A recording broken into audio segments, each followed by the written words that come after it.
അത് ഉപയോഗിക്കാതിരുന്നത് അബദ്ധമായി പോയി എന്ന് പറഞ്ഞാൽ അത് തുടർന്നു വരുന്ന നാളുകളിൽ ദൂരവ്യാപകമായ പല പ്രശ്നങ്ങൾ ഈ ദൈവസഭയ്ക്കകത്ത് ഉണ്ടാക്കിയെടുക്കും.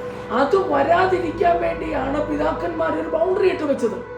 പല അനാചാരങ്ങളും ഓട്ടോമാറ്റിക്കലി ഈ ദൈവസഭയ്ക്കകത്ത് എന്ത് ചെയ്യും? കടന്നു വരും. അപ്പൊ മറ്റുള്ള വേർപെട്ട എന്നുള്ള ഒരു പേര് നമ്മളിൽ നിന്ന് മാഞ്ഞു പോകാനിടയായിട്ടുണ്ട്.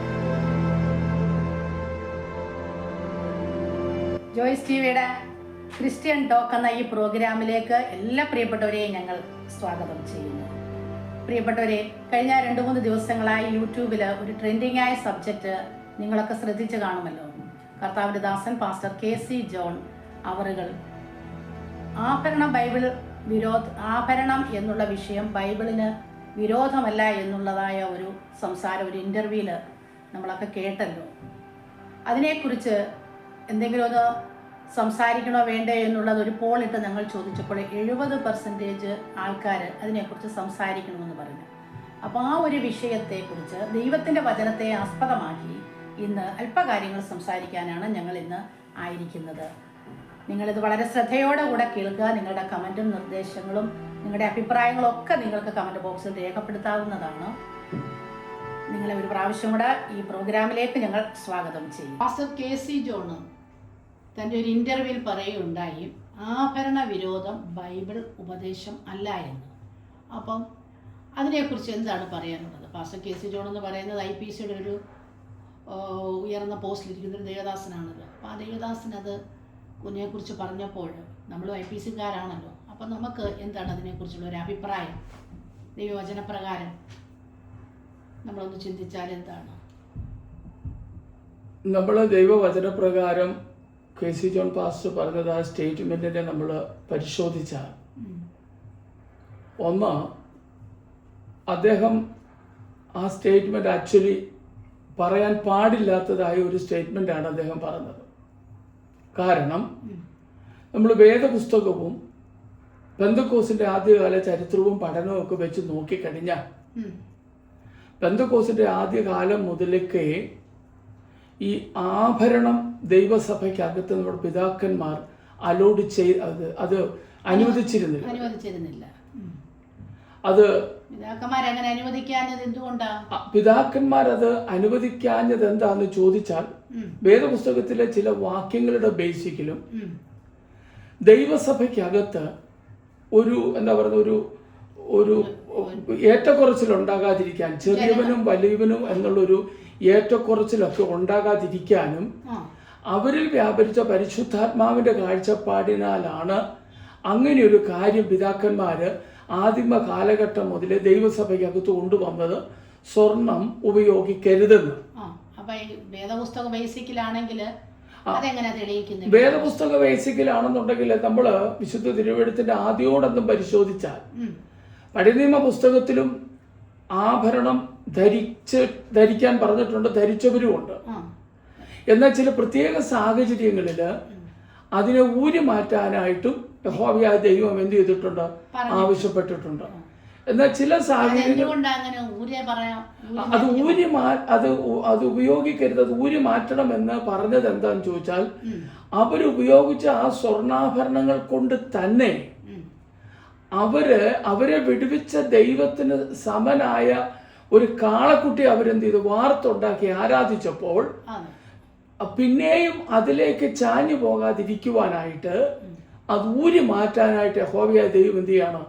ആവശ്യപ്പെടുകയാണ്. അതെ, അവരുടെ ആ ഹൃദയത്തിൽ നിന്ന് ഉരുത്തിരിഞ്ഞത് അവരുടെ കൈകളിലുള്ള സാധനം കൊണ്ട് അവരെന്തോ ചെയ്തു, ഉണ്ടാക്കി. ആഭരണം കൊണ്ട് അവരൊരു വിഗ്രഹത്തെ എന്തോ രൂപപ്പെടുത്തി അതിനെ ആരാധിച്ചു. ദൈവത്തിൽ നിന്ന് അവരകന്നു പോകും.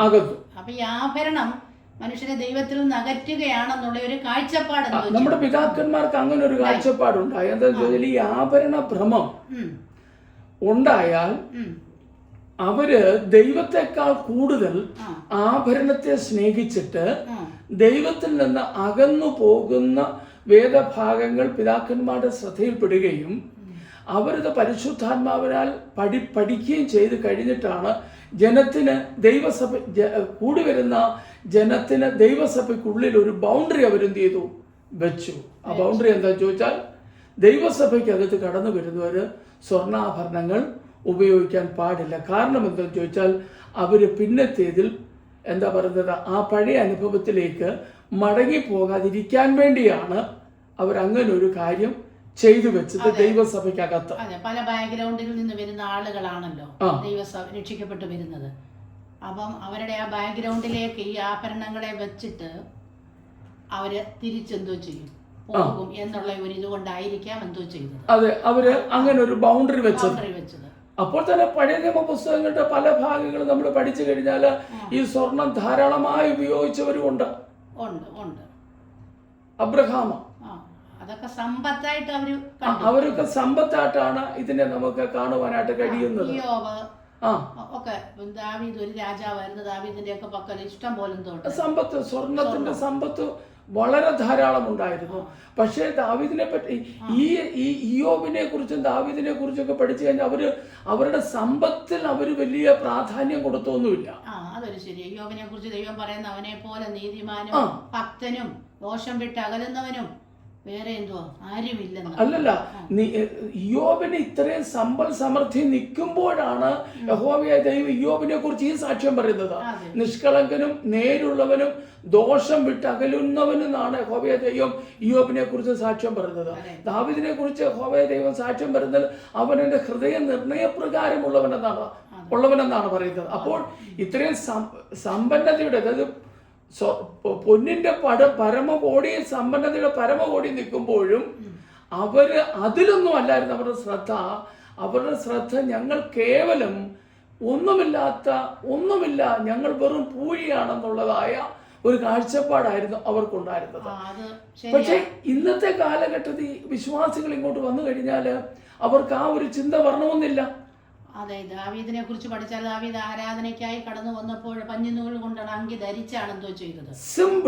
സിമ്പിൾ ആയിട്ടുള്ള വേഷം ധരിച്ചാണ് ആരാധനയ്ക്ക് വന്നത്. പക്ഷെ ആദ്യ കാലഘട്ടങ്ങളിൽ ആരാധനയ്ക്ക് കടന്നു വരുന്നവര് നമ്മുടെ തിമോഥെയോസിന്റെ ലേഖനത്തിലൊക്കെ വെച്ച് പഠിച്ചു കഴിഞ്ഞാൽ ആരാധനയ്ക്ക് കടന്നു വരുന്നവർ ഇങ്ങനെ ഭയങ്കര വേഷഭൂഷാദികളും ഇട്ടുകൊണ്ട് കടന്നു വന്നപ്പോഴാണ് അപ്പോസ്തലന്മാര് പറഞ്ഞത് ഇങ്ങനെ പുറമേ ഉള്ളത് അല്ല, ഇങ്ങനെ പുറമേ ഉള്ളതല്ല, അപ്പൊ അത് ഒഴിവാക്കണം. അതുകൊണ്ടാണ് പിതാക്കന്മാർ എന്ത് ചെയ്തത്, ദൈവസഭയ്ക്കകത്ത് ഇങ്ങനൊരു ബൗണ്ടറി കൊണ്ടുവെക്കാനായിട്ട് ഇടയായി തീർന്നത്. അത് പിന്നത്തേതിൽ എന്ത് ചെയ്തു, ഫോളോ ചെയ്തവരെല്ലാം ആ ഒരു പാരമ്പര്യം പിന്തുടർന്ന് ഇവിടം വരെ വരുവാനായിട്ട് ഇടയായി തീർന്നു. മനസ്സിലായില്ലേ? അപ്പൊ നമുക്ക് സ്വർണം ഇടാമോ? നമ്മുടെ ദൈവസഭകളില് നമുക്ക് സ്വർണം ഇടാമോ? ദൈവസഭകളിൽ സ്വർണം ഇടുവാൻ പാടില്ല എന്നുള്ളതാണ് എൻ്റെ അഭിപ്രായം. ഇനി ഓരോരുത്തർക്കും ഓരോ അഭിപ്രായമുണ്ടല്ലോ. ഞാനൊരു സഭയുടെ ശുശ്രൂഷകനായിരുന്നു. ഞാൻ രക്ഷിക്കപ്പെട്ട് ദൈവസഭയിലേക്ക് വരുന്ന വ്യക്തികളോട് ഞാൻ സ്വർണം ഇടുന്ന കാര്യത്തോടുള്ള ബന്ധത്തിൽ വരുമ്പോൾ ഞാൻ ഈ വാക്യങ്ങളൊക്കെ എടുത്തു വെച്ച് സ്വർണം ഇടുവാൻ പാടില്ല എന്ന് തന്നെയാണ് ഞാൻ അവരെ എന്ത് ചെയ്തത്, അവരെ പ്രസംഗിച്ചതും പ്രബോധിപ്പിച്ചതും. പക്ഷേ നമ്മുടെ ജീവിതത്തിൽ പല അനുഭവങ്ങളും, എൻ്റെ ജീവിതത്തിൽ പല അനുഭവങ്ങളുണ്ട്. അപ്പം ഞാൻ പറയുന്നത്, വേദപുസ്തകം നമ്മൾ പഠിച്ചാൽ യേശു ക്രിസ്തു സ്വർണം ഇടാനോ സ്വർണം ഊരാനോ പറഞ്ഞിട്ടില്ല. ഓക്കെ, അപ്പോസ്തലന്മാരിൽ ചിലര് അതിനെക്കുറിച്ച് ചില ഭാഗങ്ങൾ ഒന്ന് രണ്ടിടത്ത് അത് പറയുന്നുണ്ട്. പക്ഷെ യേശു ക്രിസ്തു ഇത് ഇടണമെന്നോ ഇടണ്ടാന്നോ ഊരണമെന്നോ എന്നും തമ്പുരാൻ എങ്ങും എന്ത് ചെയ്തിട്ടില്ല, മെൻഷൻ ചെയ്തിട്ടില്ല. പക്ഷേ അപ്പോസ്തല ഉപദേശങ്ങളിൽ പുറമേ ഉള്ളത് അല്ല, നമ്മുടെ അകം എന്തായിരിക്കണമെന്നാണ് പറയുന്നത്, നമ്മുടെ ഹൃദയം. അപ്പൊ അതിനെക്കുറിച്ച് ഒരു കാര്യം കൂടെ ചിന്തിച്ചാൽ, നമ്മുടെ പിതാക്കന്മാര് അന്ന് സ്വർണം ഉപയോഗിക്കരുത് എന്ന് പറയുന്നതിന് പിന്നിൽ വേറൊരു കാരണം കൂടി ഉണ്ട്. നമ്മുടെ കർത്താവായ യേശു ക്രിസ്തു ഭൂമിയിലായിരുന്നപ്പോൾ കർത്താവിൻ്റെ ജീവിതം വളരെ ലളിതവും എന്താ പറയുക, വളരെ സാധാരണയുള്ളതായ ഒരു ജീവിതമായിരുന്നു. കർത്താവിൻ്റെ ജീവിതം മറ്റുള്ളവർ അതിൽ നിന്ന് പല പാഠങ്ങൾ നമുക്ക് അന്നും പഠിക്കാനുണ്ട്, ഇന്നും പഠിക്കാനുണ്ട്.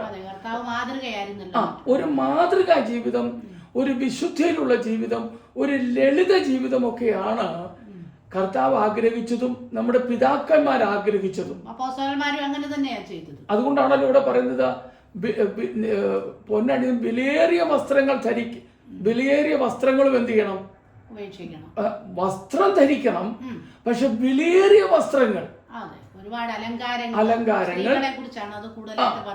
അതെ, വിലയേറിയ വസ്ത്രം, ഒരുപാട് അലങ്കാരങ്ങൾ പാടില്ല.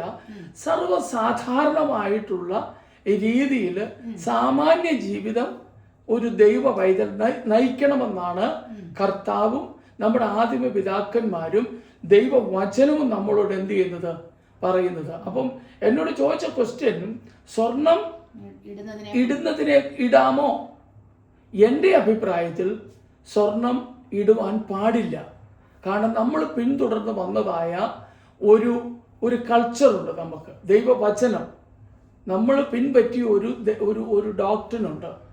ആ ഡോക്ടറിന് എഗനിസ്റ്റ് ആയിട്ട് ഇന്നൊരു വ്യക്തി വന്നിട്ട് പറയുകയാണ്, സ്വർണം നിങ്ങൾക്ക് ഉപയോഗിക്കാം, അത് ഉപയോഗിക്കാതിരുന്നത് അബദ്ധമായി പോയി എന്ന് പറഞ്ഞാൽ അത് തുടർന്ന് വരുന്ന നാളുകളിൽ ദൂരവ്യാപകമായ പല പ്രശ്നങ്ങൾ ഈ ദൈവസഭയ്ക്കകത്ത് ഉണ്ടാക്കിയെടുക്കും.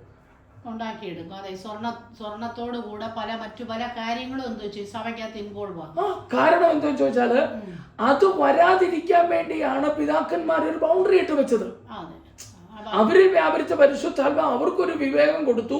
ഇതിന്ന് അലോട്ട് ചെയ്ത് കഴിഞ്ഞാൽ ഇതിനോട് ചേർന്നുള്ള പല കാര്യങ്ങളും ദൈവസഭയ്ക്കകത്ത് വരും. അതുകൊണ്ട് ഇതിനെ എന്ത് ചെയ്യാണ്? അവരത് ബ്ലോക്ക് ചെയ്യുകയാണ് ചെയ്തത്. പറഞ്ഞ മനസ്സിലായി? വേദപുസ്തക അടിസ്ഥാനത്തിലും അപ്പോസ്തല ഉപദേശത്തിന്റെ അടിസ്ഥാനത്തിലും അവരതിനെ ബ്ലോക്ക് ചെയ്തു. പക്ഷേ ഇന്നത് അതിന് പെർമിഷൻ കൊടുക്കുമ്പോൾ തുടർന്നുള്ള നാളുകളിൽ അത് വളരെ ബുദ്ധിമുട്ടുകൾ ദൈവസഭയ്ക്കകത്ത് ഉണ്ടാക്കും. ഞാൻ അതിന് ചില ഉദാഹരണങ്ങൾ പറയാം. ഇന്ന് പെന്തക്കോസ്റ്റിന് വെളിയിലുള്ള സഭകൾ, മർത്തോമായി, യാക്കോബായി, CSI ഇതര സഭകൾ പറയുന്നത്, പെന്തക്കോസ്റ്റുകാർ പറയുന്ന പോലെയല്ല, സ്വർണം ഇടുന്നതിന് ഒരു കുഴപ്പവുമില്ല. അവർ പറയുന്ന അതാണ്. ഇന്നലെ വരെ നമ്മൾ പറഞ്ഞതും സ്വർണം ഇടണ്ടെന്നാണ് പറഞ്ഞത്. ഇന്ന് സ്വർണം ഇടാം എന്നുള്ളൊരു സ്റ്റേറ്റ്മെന്റിലേക്ക് നമ്മൾ വരുമ്പോൾ അവര് പറഞ്ഞ ആശയത്തോട് നമ്മൾ യോജിക്കുകയാണ്. നമ്പർ 1. ഇനി നാളെ, ഇന്നിത് പറയാമെങ്കിൽ നാളെ ഇന്ന് നമ്മൾ തെറ്റെന്ന് പറയുന്നത്, അവര് ശരിയെന്ന് പറയുന്നത് നമ്മൾ നാളെ ശരിയാണെന്ന് പറയേണ്ടി വരും. ഉദാഹരണം, ശിശുസ്നാനം പെന്തക്കോസ്തുകാർ പറയുന്നത് ശരിയല്ല, അവര് പറയുന്നു ശരിയാണെന്ന്. ഈ കണ്ടീഷനിൽ സ്വർണം ഉപയോഗിക്കാം എന്നുള്ളൊരു ഒരു കാര്യം ദൈവസഭയ്ക്കൊക്കെ അലോട്ട് ചെയ്ത് കൊടുത്താൽ നാളെ ശിശുസ്നാനവും ശരിയാണെന്ന് വരും. അതോടുകൂടി ദൈവസഭയ്ക്കകത്ത് പണ്ട് പിതാക്കന്മാര് ബൗണ്ടറി ഇട്ട് പുറത്തു നിർത്തിയിരുന്ന പല അനാചാരങ്ങളും ഓട്ടോമാറ്റിക്കലി ഈ ദൈവസഭയ്ക്കകത്ത് എന്ത് ചെയ്യും? കടന്നു വരും. അപ്പൊ മറ്റുള്ള വേർപെട്ട എന്നുള്ള ഒരു പേര് നമ്മളിൽ നിന്ന് മാഞ്ഞു പോകാനിടയായിട്ട് ഓൾറെഡി മാഞ്ഞു പോകും. കാരണം ഞാൻ ചോദിക്കട്ടെ, വേദപുസ്തകത്തിൽ പറയാത്ത പല കാര്യങ്ങളും വരും. അത് എടുത്തു പറയേണ്ട പല കാര്യങ്ങളുണ്ട്. അതെ, ഇപ്പൊ തന്നെ നമുക്ക് വേറൊരു കാര്യം കൂടെ ചിന്തിച്ചാല്, പുറമേ ഉള്ളത് മാത്രമല്ല, നമ്മുടെ സഭകൾക്കകത്ത് എന്തോ അടിയും പിടിയും ബഹളവുമായി നടക്കുന്നത് ഈ ആഭരണം ധരിക്കുന്നില്ലെന്നുള്ളത് ശരിയാണ്. അപ്പോൾ തന്നെ അകത്ത് എന്തെല്ലാം കാര്യങ്ങൾ അവരുടെ ഉള്ളിന്റെ ഉള്ളിൽ നിന്ന് പുറത്തുണ്ടാക്കുന്നത്, ഉള്ളിൻ്റെ ഉള്ളിൽ പക, പിണക്കം, ഇങ്ങനെ ജഡത്തിന്റെ ഒത്തിരി പ്രവർത്തികൾ, തമ്മിൽ കണ്ടാൽ പോലും മിണ്ടാത്ത എത്രയോ പേര് ബന്ധക്കോസുകാർ ദൈവമക്കൾ സഭയ്ക്കകത്തുണ്ട്. അതും പിന്നെ പൊളിറ്റിക്സ് എന്തോ ദൈവസഭകൾക്കകത്ത് നമ്മുടെ IPC തന്നെ നടക്കുന്നത് എന്തോ പൊളിറ്റിക്സ് ആണ്. പക്ഷെ അത് അവർ പറയുന്നത് എന്തോ ചോദിച്ചാല്, ഈ ആഭരണത്തിന് അലോട്ട് ചെയ്ത് കൊടുത്തിരുന്നെങ്കിൽ ദൈവസഭ ഇതിലും വളർന്നേനെന്നാ പറയുന്നത്. പക്ഷേ അല്ല, ഞാൻ ചോദിക്കുന്നത് ഈ പൊളിറ്റിക്സ് ഒക്കെ അതിലേക്ക് ഞാൻ വരുന്നത്.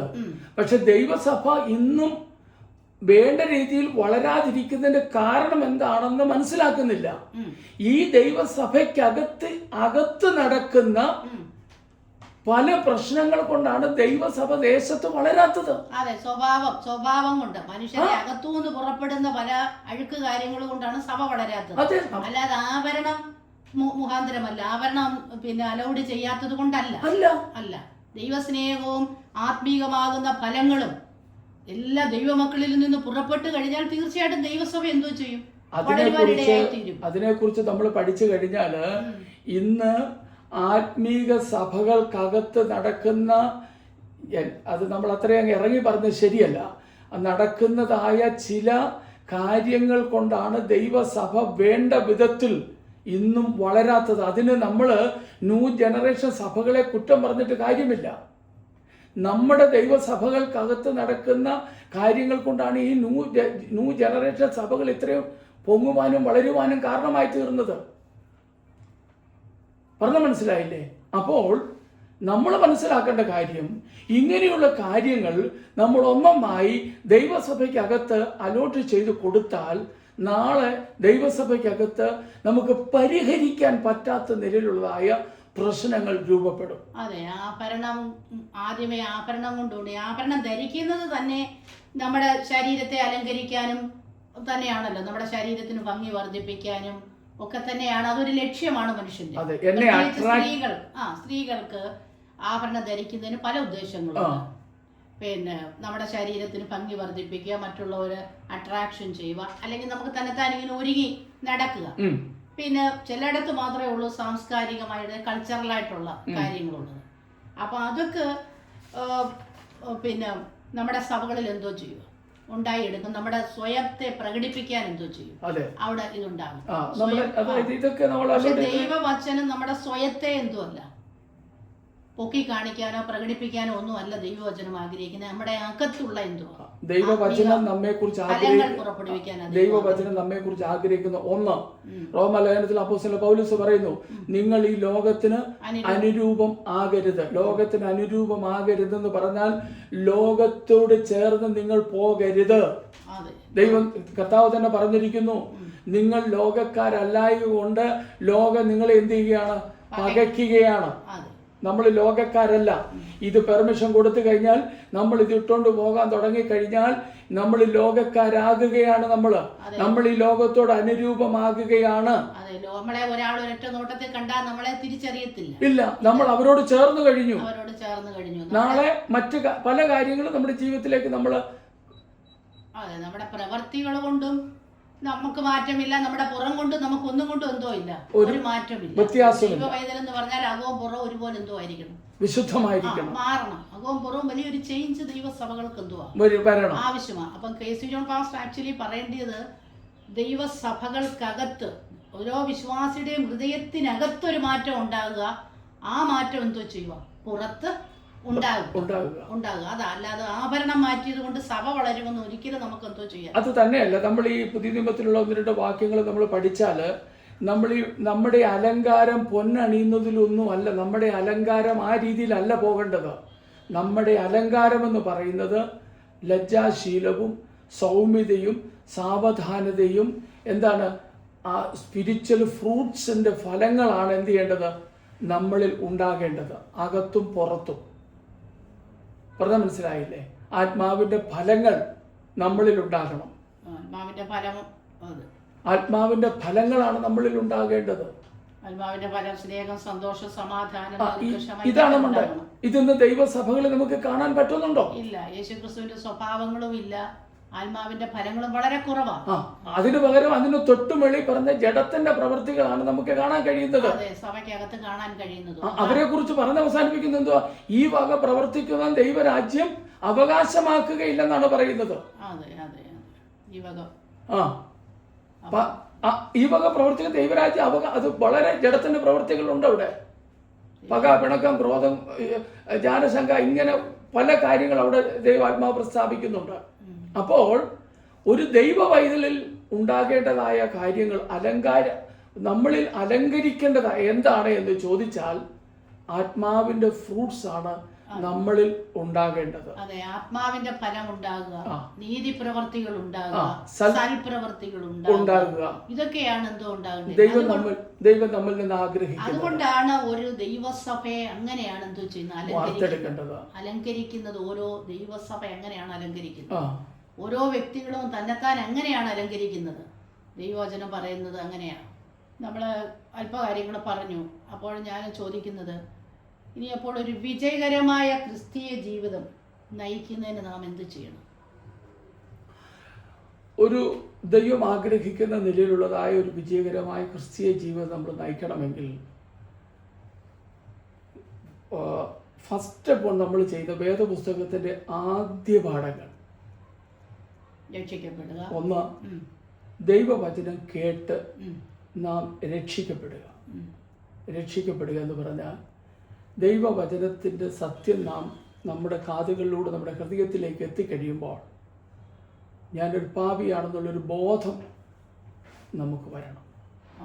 പാപത്തിൽ ജനിച്ചു എന്നും അതിൽ ജീവിക്കുന്നു എന്നുള്ളൊരു ബോധം നമുക്ക് വരണം. മനസ്സിലായില്ലേ? അത് കഴിഞ്ഞ് അതിൻ്റെ അടുത്ത സ്റ്റെപ്പാണ് ഒരു സ്നാനം എന്നുള്ളത്. അതൊരു മുഴുവൻ സ്നാനം കർത്താവ് കാണിച്ചു തന്ന മാതൃക. അത് നമ്മൾ എന്ത് ചെയ്യണം? വേർപെട്ട ദൈവസഭയോട് ചേർന്ന് സത്യത്തിലും ആത്മാവിലും ദൈവത്തെ എന്ത് ചെയ്യണം? ആരാധിക്കണം. അത് ഈ മലയിലുമല്ല ആ മലയിലുമല്ല, വേർപെട്ട ദൈവമക്കൾ കൂടി ആരാധിക്കുന്ന, ആത്മാവിലും സത്യത്തിലും ആരാധിക്കുന്ന ദൈവജനത്തോടു കൂടെ ദൈവത്തെ എന്ത് ചെയ്യണം? ആരാധിക്കണം. ഹൃദയത്തോടും പൂർണ്ണ മനസ്സോടും പൂർണ്ണ ശക്തിയോടും കൂടെ ആത്മാവോടും കൂടെ നമ്മൾ ദൈവത്തെ ആരാധിക്കണം. കർത്താവിന്റെ അത് കൽപ്പനകളെ നമ്മൾ ഫോളോ ചെയ്യണം. കർത്തൃമേശ അടിസ്ഥാന ഉപദേശങ്ങളിൽ നമ്മൾ പങ്കുകൊണ്ട് ദൈവത്തോടും മനുഷ്യരോടും കുറ്റമറ്റ മനസാക്ഷിയോടുകൂടെ വിശുദ്ധ വചനപ്രകാരം ഒരു നല്ല ക്രിസ്തീയ ജീവിതം നയിക്കാനാണ് വേദപുസ്തകം നമ്മെ എന്ത് ചെയ്യുന്നത്? ആഹ്വാനം ചെയ്യുന്നത്. അതെ, അല്ലാതെ ആഭരണം ഇടണോ ആഭരണം ഇടണ്ടായോ അങ്ങനെയുള്ള, അല്ലെങ്കിൽ ആഭരണം അലൗഡ് ചെയ്താൽ ഒരുപാട് ആൾക്കാർ സഭയിൽ വരും, ഇങ്ങനെയൊന്നുമല്ല. കർത്താവായ യേശു ക്രിസ്തു ഭൂമിയിൽ ശുശ്രൂഷിച്ചപ്പോൾ ഒരുപാട് പേരൊന്നും യേശുവിന്റെ അടുത്ത് എന്തോ ചെയ്തില്ല, വന്നില്ല. ശിഷ്യന്മാരുടെ ശുശ്രൂഷയിലും ഒരുപാട് പേരൊന്നും എന്തോ ചെയ്തില്ല, വന്നിട്ടില്ല. അപ്പൊ കർത്താവിന്റെ ചില ഉപദേശങ്ങളുണ്ട്. ആ ഉപദേശങ്ങൾ ഫോളോ ചെയ്യാൻ മനസ്സും ദൈവനാമത്തിന് വേണ്ടി തന്നെത്താൻ സമർപ്പിക്കാനുള്ള മനസ്സും, യേശുക്രിസ്തു പറഞ്ഞു, ഒരുവൻ എന്നെ അനുഗമിക്കാൻ ഇച്ഛിച്ചാൽ അവൻ തന്നെത്താൻ ത്യജിച്ചെന്തുവാ? തന്റെ ക്രൂശ് എടുക്കണം. അപ്പൊ യേശുക്രിസ്തുവിന്റെ പിന്നാലെ പോകുമ്പോൾ ചില കാര്യങ്ങളൊക്കെ നമ്മൾ എന്തോ ചെയ്യേണ്ടി വരും, ഉപേക്ഷിക്കേണ്ടി വരും. ലോകത്തിന്റെ ആടം അതേ രീതിയിൽ കടന്നു പോയാൽ നമുക്കൊരു നല്ല ക്രിസ്ത്യൻ ലൈഫ് എന്തോ ചെയ്യാൻ പറ്റില്ല, നയിക്കാൻ കഴിയും. തന്നെത്താൻ ത്യജിക്കുന്നെന്ന് പറഞ്ഞതിനകത്ത് നമ്മൾ ത്യജിക്കേണ്ട ഒരു കാര്യമാണിത്. ഇതിപ്പോ നമ്മുടെ കയ്യിൽ കുറച്ച് സ്വർണമോ, നമ്മൾ കുറച്ച് പണമോ, നല്ല വീടോ, നല്ല ബംഗ്ലാവോ, നല്ല ബെൻസ് കാറോ ഒക്കെ ഉണ്ടെങ്കിലുണ്ടല്ലോ, നമ്മുടെ ദൈവമല്ല അതായി മാറും. അതെ, അങ്ങനെ ആയി. അതെ, അത് ആദ്യമൊന്നും അങ്ങനെ ഉണ്ടാകത്തില്ലേലും കുറേശ്ശെ എന്തോ മാറും. കാരണം കർത്താവ് പറഞ്ഞത് എന്നേക്കാൾ ഉപരിയായി ഒന്നും സ്നേഹിക്കരുത്, ഒന്നിനെ സ്നേഹിക്കാൻ പാടില്ല. അങ്ങനെ സ്നേഹിച്ചാൽ അതെല്ലാം എന്തുമായി മാറും? വിഗ്രഹമായി മാറും. അപ്പോൾ തന്നെത്താൻ ത്യജിക്കുക എന്ന് പറഞ്ഞാല് നമ്മുടെ ജീവിതത്തില് എന്റെ കർത്താവിന് വേണ്ടി ഞാൻ എന്ത് ചെയ്യാണ്? കാതില് കമ്മലൂരുക. എന്റെ കർത്താവിന് വേണ്ടി ഞാൻ ചിലതൊക്കെ എന്ത് ചെയ്യാണ്? കർത്താവിന് വേണ്ടി എന്നെ തന്നെ സമർപ്പിക്കും. ആക്ച്വലി പരിശുദ്ധാത്മാവ് യഥാർത്ഥമായ ഒരു ദൈവവേദന്റെ ഉള്ളിൽ പ്രവർത്തിച്ചു കഴിഞ്ഞാൽ അവൻ എന്തോ ചെയ്യും? ഈ ലോകത്തിലുള്ള സ്വർണമോ വെള്ളിയോ മറ്റുള്ള ലോകത്തിലുള്ള ആഡംബരങ്ങളോ വസ്ത്രങ്ങളോ ഒന്നും അവരെ അത്ര എന്തോ, അവർക്ക് നഗ്നത മറയ്ക്കാൻ ആവശ്യമുള്ള വസ്ത്രങ്ങൾ മനുഷ്യന്റെ മുന്നിൽ വൃത്തിയായിട്ട് നടക്കണം. ദൈവവേദലാന്ന് പറഞ്ഞുകൊണ്ട് വൃത്തികേടായിട്ട് നടക്കണ്ട, വൃത്തിയായിട്ട് നടക്കണം ഉള്ളത് അവരെന്തോ ചെയ്യും. പരിശുദ്ധാത്മാവ് അവരെ ഉപയോഗിക്കും, സകല സത്യത്തിലും വഴി നടത്തുക പരിശുദ്ധാത്മാവ് എന്ന് പറയുന്നത്. അപ്പോൾ ഒരു പരിശുദ്ധാത്മാവാണ് ഒരു സഭയെ എന്തോ ചെയ്യുന്നത്? പണിയുന്നത്. പരിശുദ്ധാത്മാവ് ഒരു സഭയെ പണിയുന്നത് ആത്മീക എന്തുവാ? ഫലങ്ങളാലാണ്, ആത്മീക അലങ്കാരങ്ങളാണ്. പരിശുദ്ധാത്മാവ് ഒരു ദൈവസഭയെ കുറിച്ച് ആഗ്രഹിക്കുന്നത്. ആത്മീയ അലങ്കാരം പുറമെയുള്ള മറ്റ് അലങ്കാരങ്ങളെക്കാട്ടും ഉപരിയായി ദൈവം ആഗ്രഹിക്കുന്നത് എന്താ പറഞ്ഞത്? ഞാൻ നേരത്തെ പറഞ്ഞതുപോലുള്ള സൽപ്രവൃത്തികള്, പിന്നെ നീതിപ്രവൃത്തികള്, ആത്മാവിന്റെ ഫലം എന്നിത്യാദി കാര്യങ്ങളാൽ നാം എന്ത് ചെയ്യണം? അങ്ങനെയുള്ളവരെ മാത്രമേ വിശുദ്ധ സ്ത്രീകൾ എന്ന് വിളിക്കാൻ പറ്റത്തുള്ളൂ. അങ്ങനെയുള്ളവരെ മാത്രമേ നമുക്ക് വിശുദ്ധരെന്ന് പറയാൻ പറ്റത്തുള്ളൂ. മനസ്സിലായില്ലേ? മറ്റുള്ളതിനോടുള്ള ബന്ധത്തിൽ പോകുന്നവരെയൊന്നും നമുക്ക് ആ പേരിട്ട് വിളിക്കാൻ ഒക്കത്തില്ല. അതെ, യേശുക്രിസ്തുവിന്റെ രക്തത്താൽ കഴുകപ്പെട്ട് പരിശുദ്ധാത്മാവിന്റെ നിയന്ത്രണത്തിൽ ജീവിക്കുമ്പോൾ നമ്മൾ ഓട്ടോമാറ്റിക്കലി എന്തോ ചെയ്യും? അങ്ങനെ ഉണ്ടാകും. മനുഷ്യന്റെ ജീവിതത്തിൽ ചെറിയ ചെറിയ കുറ്റങ്ങൾ വന്നാലും മനുഷ്യൻ പിന്നെയും എന്തോ ചെയ്യും? ദൈവത്തോട് മാപ്പ് പറഞ്ഞ് ക്ഷമ പറഞ്ഞ് ദൈവവുമായി നിരപ്പ് പ്രാപിച്ച് അങ്ങനെ ഒരു ക്രിസ്ത്യൻ ലൈഫ് എന്തോ ചെയ്യും. അപ്പോൾ നമ്മൾ നേരത്തെ പറഞ്ഞു വന്നത് എവിടെയാണെന്ന് ചോദിച്ചാൽ എന്ത് ചെയ്യണം എന്ന് ചോദിച്ചാൽ നാം രക്ഷിക്കപ്പെട്ട് ദൈവവചനപ്രകാരം ഈ ഭൂമി ദൈവമാക്കുന്ന ആയുസ് മുഴുവനും വേദപുസ്തക പ്രകാരം നല്ലൊരു ക്രിസ്തീയ ജീവിതം നയിച്ചാൽ കർത്താവിൻ്റെ വരവെങ്കിൽ അവനോട് ചേർന്ന് നിത്യത്തിലേക്ക് എടുക്കപ്പെടുവാനായിട്ട് ഇടയായിത്തീരും. ഇല്ലാത്ത പക്ഷം നമ്മൾ എന്തായി പോകും? കൈവിട്ടു പോകും. നമ്മൾ പല കാര്യങ്ങളുടെ ന്യായവശങ്ങൾ പറഞ്ഞ ഇത് ശരിയാണോ, ഇത് ശരിയാണോ, ഇത് ന്യായമാണോ ഇങ്ങനെ നമ്മുടേതായ ചില ന്യായങ്ങൾ അന്വേഷിച്ച് പോയാൽ നമ്മുടെ ആയുസ് ഇവിടെ തീരുകയുള്ളൂ. നമ്മൾ നിത്യ നരകത്തിലേക്ക് ചെന്ന് ചേരുവാനിടയായി. പരിശുദ്ധാത്മാവ് നമ്മളെ എന്തൊക്കെ ഉപേക്ഷിക്കണമെന്ന് നമ്മളെ ബോധിപ്പിക്കുന്നു. അതൊക്കെ നമ്മൾ എന്തോ ചെയ്യണം? ഉപേക്ഷിക്കണം. പരിശുദ്ധാത്മാവ് നമ്മളെ സകല സത്യത്തിലും വഴി നടത്തുന്നതാണ്. അപ്പോൾ ആ പരിശുദ്ധാത്മാവ് നമ്മളെ എന്തോ ചെയ്യും? ഉപദേശിച്ച് വഴി നടത്തും. അത് എന്തൊക്കെ ഉപേക്ഷിക്കണമെന്ന് ദൈവത്തിന്റെ ആത്മാവ് വളരെ വ്യക്തമായിട്ട് പഠിപ്പിക്കുന്നുണ്ട്. ചെയ്യുക. അപ്പോൾ എല്ലാ പ്രിയപ്പെട്ടവരെയും ദൈവവചനത്തിൻ്റെതായ സത്യങ്ങൾ മനസ്സിലാക്കി പരിശുദ്ധാത്മാവിൻ്റെ ആ ഒരു നിർദ്ദേശത്തിനനുസരിച്ച് കർത്താവിൻ്റെ ഒരു ജീവിതം, കർത്താവ് നമുക്ക് മാതൃക തന്ന നല്ലൊരു ജീവിതമുണ്ട്. ശിഷ്യന്മാർ നമുക്ക് മാതൃക കാണിച്ച ഒരു നല്ല ജീവിതമുണ്ട്. പൗലോസ് പറയുന്നു, എന്നെ അനുകരിപ്പീൻ. പൗലോസിൻ്റെ ജീവിതത്തിൽ ഒരുപാട് സാമ്പത്തികമാകുന്ന എല്ലാ നന്മകളും ഉണ്ടായിരുന്നു. എങ്കിലും അപ്പോസ്തലനായ പൗലോസ് യേശുക്രിസ്തു നിമിത്തം സകലതും എന്തുവാ? ചപ്പന്നും ചവറൊന്നും എണ്ണി. അപ്പോൾ തന്നെ യേശുവിനെ ഫോളോ ചെയ്ത് അരിമത്യക്കാരനായ ജോസഫ് അതുപോലുള്ള ഉന്നതന്മാരും മാന്യ സ്ത്രീകളും പൗലോസിൻ്റെ കാലത്തുണ്ടായിരുന്നു. അപ്പോൾ ഇതൊക്കെ നമുക്ക് എന്തുവാ? ലോകത്തിലുള്ള കാര്യങ്ങളൊക്കെ നമുക്ക് പുറകിൽ വെച്ചിട്ട് നമ്മുടെ കർത്താവിനെ നമുക്ക് എന്തുവാ? മുൻപിൽ വെച്ച് നമുക്ക് സ്ഥിരതയോട് നല്ലൊരു ഓട്ടം ഓടാം. അതിനായിട്ട് കർത്താവ് നമ്മെ സഹായിക്കട്ടെ. ദൈവത്തിൻ്റെ വചനം നന്നായി വായിക്കുക, പ്രാർത്ഥിക്കുക. കർത്താവിനോട് ചേർന്ന് ഹാനോക്ക് പറഞ്ഞതുപോലെ, ഹാനോക്കിനോട് കർത്താവ് പറഞ്ഞു, എന്നോട് ചേർന്നെന്തുവാ? ജീവിക്കുക. ഹാനോക്ക് ദൈവത്തോട് കൂടെ നടന്നു. അതുപോലെ നല്ലൊരു ക്രിസ്ത്യൻ ലൈഫ് നമുക്ക് നയിക്കാം. അതിനായിട്ട് കർത്താവ് നമ്മെ എല്ലാവരെയും സഹായിക്കട്ടെ. ഇത്രത്തോളം സമയം ഞങ്ങളെ ശ്രദ്ധിച്ച എല്ലാവർക്കും നന്ദിയുണ്ട്. കർത്താവ് അനുഗ്രഹിക്കട്ടെ. നമുക്കൊന്ന് പ്രാർത്ഥിച്ച് ഈ ഭാഗം വൈൻഡപ്പ് ചെയ്യാം. പരിശുദ്ധ കർത്താവെ, നന്ദിയോടെ സ്തോത്രം. ചില മിനിറ്റുകൾ അവിടുത്തെ പാദപീഠത്തിലിരിക്കുവാൻ ഞങ്ങളെ സഹായിച്ചല്ലോ. ഞങ്ങൾ ചിന്തിച്ചതും ഞങ്ങൾ സംസാരിച്ച വിഷയങ്ങളെ ദൈവകരങ്ങൾ ഏൽപ്പിച്ചു. കർത്താവ്, ഈ ലോകത്തിൽ ഞങ്ങൾ ജീവിക്കുമ്പോൾ ത്യജിക്കേണ്ടതിനെ ത്യജിച്ച് അത് മുറുകെ പിടിക്കേണ്ടതിനെ മുറുകെ പിടിച്ചുകൊണ്ട് ക്രിസ്ത്യൻ ജീവിതത്തിൻ്റെ ഓട്ടം സ്ഥിരതയോടെ ഓടുവാൻ ഞങ്ങളെല്ലാവരെയും സഹായിക്കണം. യേശു കർത്താവിൻ്റെ നാമത്തിൽ ചോദിക്കുന്നു. ദയ തോന്നി കേൾക്കുമാറാകണമേ.